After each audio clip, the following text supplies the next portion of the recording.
Journey here. That Journey chick on Instagram. Welcome to another edition, actually, the Saturday edition of Crafting and Crime, since I didn't do the Friday one. And I do apologize. Let me grab my coffee. I've learned not to keep it over the diamond painting. I haven't spilt it on the diamond painting yet, but there's always a first time, right? So I'm keeping it over on the table on my coffee warmer.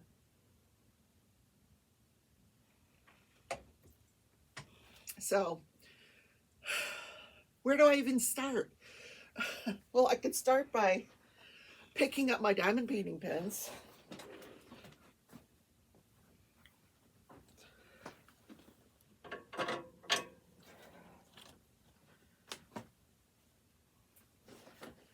Maybe we could do a little diamond painting while we chit chat. I don't know. Let's turn on the light pad. Grab some drills. Alrighty. So yesterday was not an easy day for me. Neither was the day before. So where do I start? So when I went to work on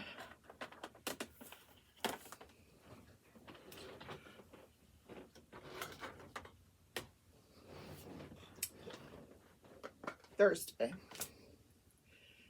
I haven't been in the office in a while. So the greeting I got was for my boss to come in and close the door with me and hand me a piece of paper where I had gotten written up for any inappropriate behavior. Apparently, when I went to get my COVID testing, and I explained this to you guys, the first time I went to get the testing, we were all scrunched into this little hallway. There was no social distancing. It was crazy, and I just said, we're all here because we think we have COVID, and you're putting us in this tiny hallway scrunched together, no social distancing. This makes no sense, and I was upset about it. So and when the woman that works there responded negatively to me, I responded back in kind by saying maybe I should call the media or get an attorney, because you're not going to do anything about it. Maybe they will. That was my thought process. And let me just explain that this lab that I went to is not part of my employer. They don't own this lab. It's an independent lab. Has nothing to do with where I work. I'm sure they just contract with this lab to do these tests. So apparently, everything I wasn't going to deny that I said it, because I don't regret that I said it. So she says, well, that's not the kind of culture we have here. You should not have said that. I'm like, things changed, didn't they? Because when I went back the next time, they had changed a lot. They had moved the chairs to a social distance apart. They had put in this huge filter. She's like, that's not the point. Okay. The point is, we are from different cultures. They're very laid back here in this part of the country. Everything just rolls off their back. I'm from South Florida. We handle things by getting things done. If somebody says to you, well, that's just the way it is, you don't just settle for that. Especially me being a former lawyer, sorry, that's not a good answer. So she goes, well, I'm not her boss. Okay, you're my boss. Stick up for me. So it was just a write-up to say, okay, I won't do it again. So I signed it. What do I care? And I smiled at her, and she's like, well, it bothers me that you don't think this was wrong. I said, I don't think it was wrong. And I would say it again under the same circumstances. She goes, well, you need to be part of our culture. I said, no, I don't. I am the way I am, and I'm not going to change. So she left. And then I was upset. And I didn't cry in front of her, but I left and went into a private place and just quietly cried, because I just thought, it is very different up here, and I don't fit in. So that was the first thing. I don't want to start crying again. I cried all day yesterday. Anyway, so I she's like, well, I'm doing sitting today. Are you? Yes, I am. So I called the staffing office and they said that they needed me in the surgical ICU. So at 1 o'clock, I go to the surgical ICU. And the first patient they put me with, she says, well, just get a chair and sit. You can sit outside his room. Well, he had a nursing student there. So, and he had his wife there who was a nurse. And the whole reason we were there is to prevent him from getting up by himself. Well, his wife kept getting him up safely. So I didn't really need to be there. So then the charge nurse, who was very sweet, by the way, says, well, I could really use you down in this other room. So she takes me down to another room and she says, are you immunosuppressed or are you at risk for COVID? And I said, no, So she goes, oh, well, you're going to be so hot in that sweater. Because I had that pink turtleneck sweater on. And so I had to put on a gown, 2 sets of gloves, an N95 mask, a regular mask, a hat, and all in a certain order, which, I understand. Go into this room with this guy who must have been 100 years old. Oh, God, he said he was born in 34, so I don't know, whatever that is, 100, whatever, or close to it. She's like, oh, he's just pleasantly confused, and we need you to keep him from pulling out his IV. They had his hands in these mitts that are strapped by Velcro.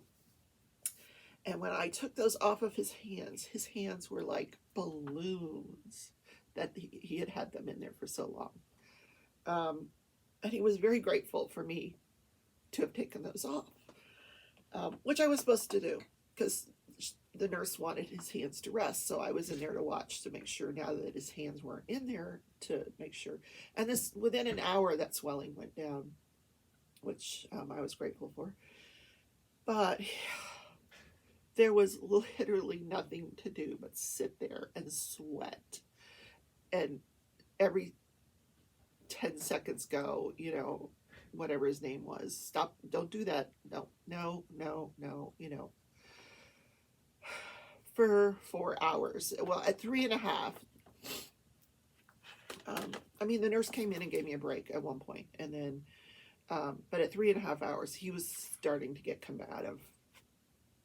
And my anxiety was going way up the chain. And it's so hard to explain. It's not just that situation.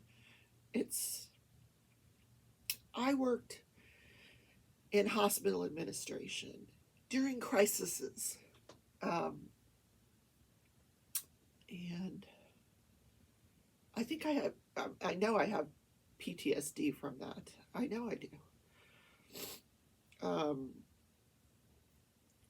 Just the situations, I was administrator on call many weekends when these crises would happen, like pipes would burst and we'd have to evacuate patients. And I can remember 2 different floods from hurricanes, after the hurricanes,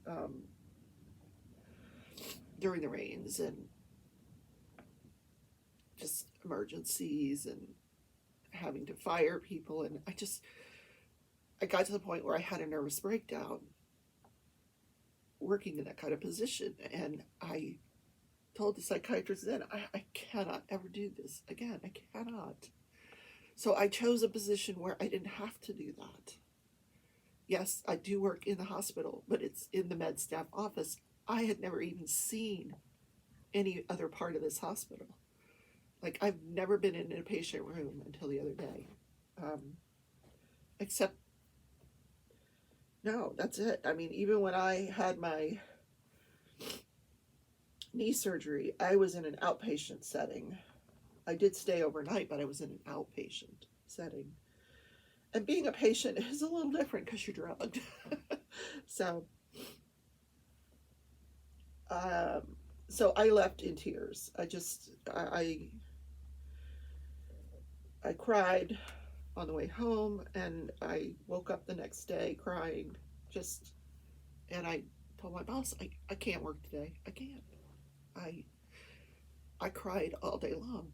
Plus, when I got home from work, that day, I'm thinking, oh, well, I'll have a brand new desk and a chair, right? Do you see a brand new desk and chair? No, because my son didn't have time. So,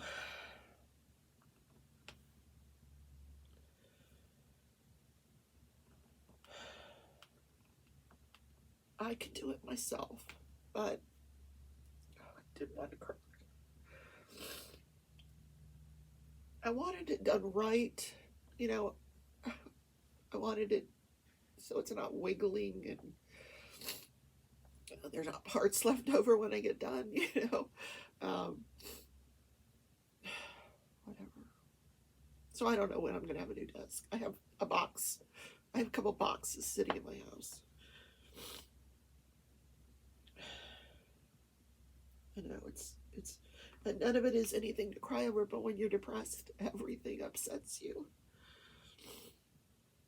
And then yesterday, I made the mistake of coming in here and trying to figure out the settings for streaming Animal Crossing, and I finally figured out that the USB extender that I have is crap, so I have to get a new one, and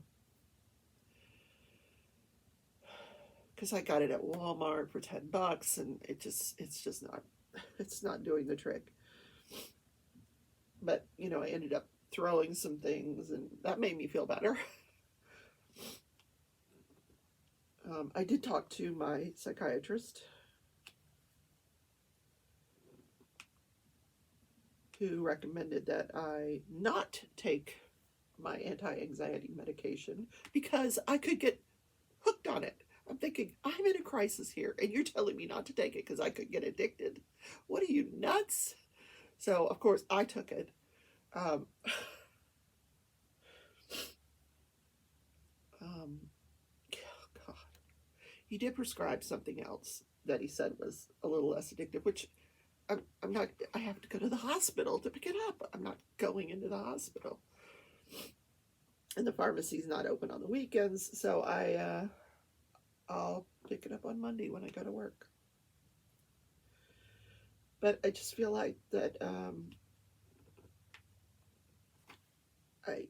first of all, I felt very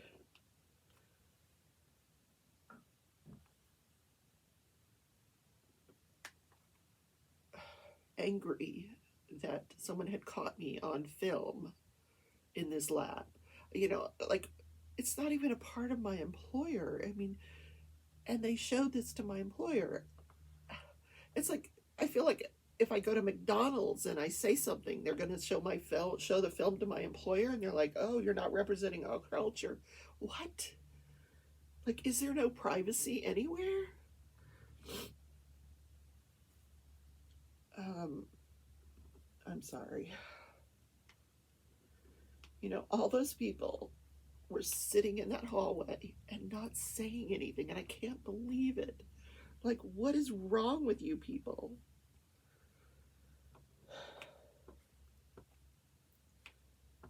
Or, like my sister said last night, I'm just a bitch.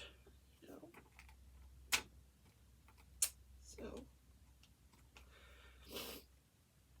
and I want to retire, and I don't want to work anymore. Anyway.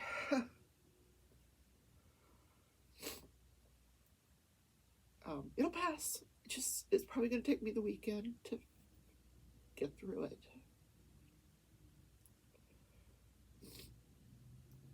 So, meanwhile, back at the ranch, the Chandler Halderson case.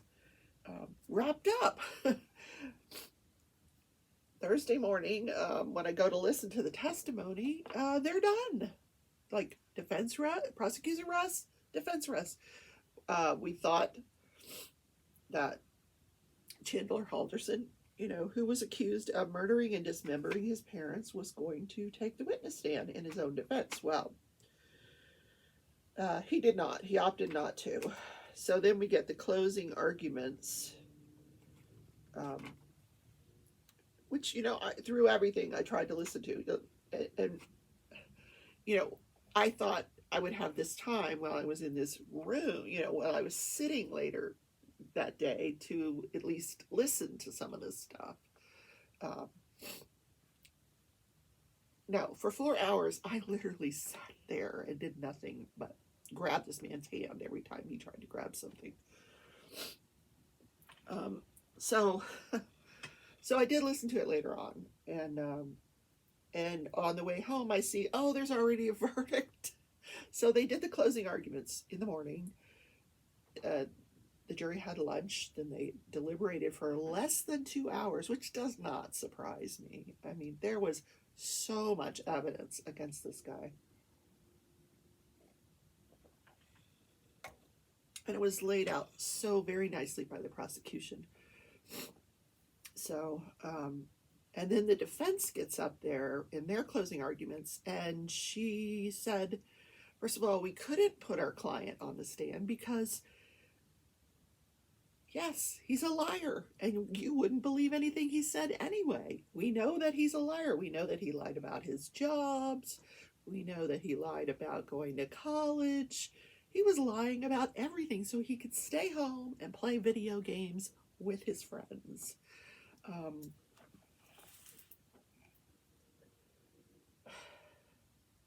why would you kill your parents over that? Clearly he got cornered by his father at 3:00 on the July 1st. They were supposed to have some sort of, the defense pointed out that we don't know if it was a meeting with the college. We know that on Bart Chandler's calendar, it said 3 p.m. Chandler Halderson, and then it said, it's the initials for the college. So we knew that there was going to be some kind of discussion at 3:00, whether it was with the college, at the college, I don't know. But we also know that 3:00 is the last time Bart Halderson's iPhone picked up his health information. So whatever happened at 3:00, Chandler likely shot his father in the back 3 times. I believe it beyond a reasonable doubt. What other explanation is there? And the defense pointed out, where was the intent? Did the prosecution prove that he intended to do this? Well, I don't think you accidentally shoot somebody. Well, you can accidentally shoot somebody, but I don't think so. And then dismember them. Burn them in a fireplace. Yeah. So, and she went on to say, so he's a liar. We've all told lies, haven't we? You've all told lies. And I'm thinking, no. I might be a bitch, but I don't lie. I don't lie. I just tell it like it is. That's my problem. But I don't lie. And I don't try to cover up lies. Because once you lie and it's like a snowball thing. No. Don't do it. Sorry. And I thought, well, that's an interesting defense. Everybody lies. Everybody lies. That's no reason to commit murder. What? Okay. So the jury comes back, and I could have put up a poll, but I don't think there's any question. The greatest majority of people would have said that the case was proved beyond a reasonable doubt that he murdered his parents. So he was charged and found guilty of the intentional homicide of his father, the intentional homicide of his mother, He was charged with dismembering both of their bodies. He was charged with mishandling a corpse. I think it was the charge. And then lying to the police, yes. Because he reported them missing, which they weren't missing. They were dead. So he lied to the police because they used resources to try to find those parents. Yeah. So yes, he was found guilty on all charges. Now, I didn't know if he was going to claim insanity, but it does not appear so. It does not appear that that was a defense. And it also does not appear that there is a death penalty in this state where he was tried. So he is likely going to get life, spend the rest of his life in prison, where he can just lie to his cellmates if he would like, and he can tell them what a grand life he had as a future member of SpaceX. Can you believe it? So the other trial was, I did listen to some of it, and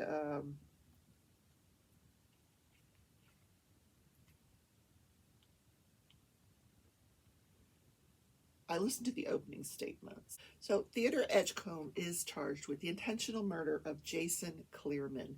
So apparently, I'll give you a synopsis of the opening statements. The prosecution says Evangeline and Jason Clearman, they're married. They were out having some cocktails. He felt like she should drive home, so they're headed home. They pull up in traffic behind a work truck that's not turning as fast as they thought it should. There's Theodore Edgecombe is on his bicycle. There's words exchanged between them, one of them being the F word, and the other, we're not sure what the word was. But the defense has some thoughts about what that word may have been. So, and said that it was racial. I'm not going to repeat the word. You can imagine what the word was. So Edgecombe pulls up to the van that they're in with the window rolled down, and he's like, "What, are you talking to me?" And he's like, "Yeah, I'm talking to you, blah, blah, blah," repeating the word. So Theodore Edgecombe just punches him in the face, knocks his glasses off. There's blood splatter on the windshield. Punched him pretty hard. And then he just proceeds to get back on his bike, and he pulls off on this side street. He proceeds to go wherever he's going. Well, the van follows him, Evangeline. Apparently, Jason tells his wife, follow him, or follow that, whatever. So she follows him. She pulls over. He gets out of the van and goes towards Theodore Edgecombe, who gets off of his bike. Now, I've seen some footage of this, and it's very hard to see, but in any case, it lasts a little bit more than a minute. Theodore Edgecombe has a 9mm weapon with him while he's out for his little bicycle ride, and he takes it out, and he shoots Jason Clearman in the face and kills him. So now the defense gets up and says that Theodore Edgecombe, well, first of all, this defense, it's a very tall, young black attorney, and he's dressed very nicely in this, gold tie, and he's got these fancy gold shoes on. And every time he walks a certain way in front of the jury, they squeak. And that was driving me crazy. So he takes a while to gather his stuff together, and he walks over to the defense table and grabs one more thing and puts it, like he's just really being very dramatic. So comes out from behind the podium, and he throws his hand up, and he walks back and forth in front of the jury. See my hand? See my hand? Do you see my hand? And then he goes, Or do you just see one side of my hand? Yes, there's always two sides to a story. Then he walks back. He was very preachy, like he's in a church, like this is his congregation, and he's going to tell a story. I'm like, oh dear. This is the judge doing the same thing. Oh, here we go. Yeah. And you know me, if I was a judge, I'd be like, really? The eye rolling would be going crazy. So he says, I would be so eye rolling. Then he says, all right, Theodore Edgecombe was out for a daddy daughter date. He had, I don't know, 2, 3 daughters, and this particular daughter, it was her night, and she wanted sushi. So this is during COVID times. The restaurants aren't serving in person, but you can go order takeout. So he had gone, and he had already paid for it. He ordered some sushi, paid for it, and the guy says, that's going to be 30 minutes. So can you come back in 30 minutes? He's like, yeah, I'll come back in 30 minutes. So he figures, I'm going to go get some yogurt for us to eat after the sushi. So it's on his way to the yogurt place that this incident takes place with Jason Clearman. And of course, the defense is saying that the N word was used, a racial slur. That Theodore Edgecombe would not have been as incited as he was had that word not been used. And then he makes it a point to say that at the point where Jason gets out of his vehicle, he was threatening Theodore Edgecombe. So Edgecombe was in fear for his life and pulled out the gun and shot him. He thought, his life was in danger. And lo and behold, a pocket knife was found folded up in the pocket of Jason Clearman. But it's also pointed out that Evangeline Clearman, his wife, once Jason was shot, she doesn't get out and call 911. She goes and she starts rifling through his pockets. I don't know what that was about, but then she gets back in her van. So weird, but she's going to take the stand and we'll hear what she has to say. But the defense attorney was very adamant that his client is going to take the stand and is going to tell his side of the story. And we've learned from prior hearings that they are going to claim that this is similar to the Kyle Rittenhouse case in that, yes, he was armed, but he was defending himself. Okay. All right. So that's where we stand with the trials. I'm not up to date on the testimony. I will get up to date. So I have the show to bring you Monday. I will be doing my show tomorrow, the live meet and greet for a Ticket to Ride event. So you don't want to miss that. That's with Pam Wilson, a friend of mine who makes these lovely trays, these stackable trays. I love them. So she'll be with me on the show tomorrow at 11 Central Time. And so it was a rough show. It was hard to get through. So I feel better having gotten all that out. I'm going to rest today and just gather myself and no more crying. I swear. All right. I love you all. Bye.